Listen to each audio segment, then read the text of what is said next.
சிறகடிக்க ஆசையோட upcoming episode பார்க்கலாம் வாங்க. கிருஷி வந்து காணாம போயிடுவான். அதுக்கப்புறம் வந்து முத்து வந்து கிருஷா வந்து கண்டுபிடிச்சு இட்டுங்க வந்துருவாங்க. இட்டுங்க வந்ததுக்கு அப்புறம் வந்து பாத்தீங்கன்னா முத்துக்கு வந்து ரொம்ப கன்ஃபியூஷனா இருக்கும். எதுக்காக கிருஷா வந்து இட்டுங்க கடத்தினாங்க அப்படின்னு சொல்லிட்டு. அப்புறம் மீனா வந்து சமாளிச்சிடுவா. காசுக்காக தான் கடத்தி இருப்பாங்க, இதான் ஒரு விஷயமா விடுங்க அப்படின்னு சொல்லிட்டு மீனா வந்து சமாளிச்சிடுவா. அதுக்கப்புறம் என்ன ஆகும்னு பாத்தீங்கன்னா பார்வதி வீட்டுல வந்து பாத்தீங்கன்னா பார்வதி சன் வருவாரு. வந்து பார்வதியை பத்தி அவங்க அம்மா பத்தி ஒரு மாதிரி தப்பா பேசுவாங்க. இதாங்க டுடே எபிசோட்ல நடந்திருக்கு. இதை நீங்க பாத்திருப்பீங்க. இதுக்கப்புறம் என்ன நடக்கும்னு பாத்தீங்கன்னா மீனா வந்து பாத்தீங்கன்னா முத்துக்கு வந்து போன் பண்ணி சொல்லிடுவாங்க, இந்த மாதிரி அவங்க சன்னு வந்து பார்வதி ஆண்டியை வந்து தப்பா பேசுறாங்க அப்படின்னு சொல்லிட்டு. முத்து வந்து பாத்தீங்கன்னா பார்வதி அவங்க சன்னு கிட்ட வந்து பார்வதியை பத்தி நல்ல விதமா சொல்லி புரிய வைப்பாங்க. இது ஒரு ஃப்ரெண்டு தான், நீ நினைக்கிற மாதிரி ஒரு தப்பு அப்படின்னு சொல்லிட்டு பார்வதியை பத்தி அவங்க சன்னு கிட்ட வந்து புரிய வைக்கிறாங்க முத்து. இதனால என்ன ஆகும்னு பாத்தீங்கன்னா கடைசியில அவங்க சன்னு இது யாரு நீங்க சொன்னது அப்படின்னும் போது கரெக்டா வந்து விஜயா ஆண்டி தான் சொன்னாங்கன்னு சொல்லிடுவோம். இதை கேட்ட பார்வதி வந்து பாத்தீங்கன்னா ஷாக் ஆயிடுவாங்க.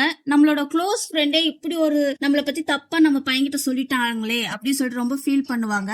அப்புறமேட்டா வந்து விஜயா கிட்ட வந்து சொல்லிடுவாங்க பார்வதி, இதுக்கப்புறம் நீ வந்து இந்த வீட்டு பக்கமே வராத, நீ எவ்வளவு தப்பு பண்ணிருக்க, அப்பதான் நான் உன் கூட இருந்தேன், ஆனா வந்து என்னையே நீ இவ்வளவு கேவலமா பேசிட்டியே அப்படின்னு சொல்லும்போது சொல்லிட்டு பார்வதி தான் சொல்லிடுவாங்க பாத்தீங்கன்னா விஜயா இந்த வீட்டு பக்கம் வராத, உனக்கு எனக்கு இருக்கிற ஃப்ரெண்ட்ஷிப் வந்து இதோட முடியுது அப்படின்னு சொல்லிடுவாங்க பார்வதி. இதை கேட்ட விஜயா வந்து ரொம்ப ஃபீல் பண்ணுவாங்க. அப்ப வந்து முத்து வந்து பாத்தீங்கன்னா பார்வதி ஆண்டி கிட்ட வந்து சொல்லி புரிய வைப்பாங்க, இந்த மாதிரி விடுங்க ஆண்டி, அம்மா வந்து ஏதோ இதுல சொல்லிட்டாங்க, அவங்களுக்கு நீங்க தான் ஃப்ரெண்டா இருக்கீங்க, அதனால வந்து பாத்தீங்கன்னா நீங்க இப்படிதான் பேசாதீங்க, வழக்கம் போல் பேசுற மாதிரியே பேசுங்க அப்படின்னு சொல்லிட்டு முத்து வந்து பார்வதி கிட்ட சொல்லிடுவாங்க. அதுக்கப்புறம் வந்து பார்வதி வந்து பாத்தீங்கன்னா கொஞ்சம் சரி சொல்லிட்டு முத்து சொன்னதுனால விஜயா பண்ணதை வந்து மன்னிச்சு விட்டுருவாங்க பார்வதி. மனோஜ் என்ன பண்ணிடுவாங்க பாத்தீங்கன்னா பிசினஸ் டெவலப்மெண்ட் பண்ண போறேன்னு சொல்லிட்டு ஒரு 30 லட்சத்துக்கு கடன் வாங்கிடுவாங்க. அந்த கடன்காரங்க வந்து வீட்டுக்கு வந்துருவாங்க. ஒண்ணு மனோஜ் பாத்துட்டு, எதுக்கு சார் நீங்க இங்க வந்தீங்கன்னா 30 லட்சம் கடன் வாங்கினீங்களே, அதுக்கு என்ன ஆச்சு, எந்த ஒரு இன்ட்ரெஸ்டும் நீங்க தரல அப்படின்னு சொல்லிட்டு கடன்காரங்க வந்து கேட்டுட்டு,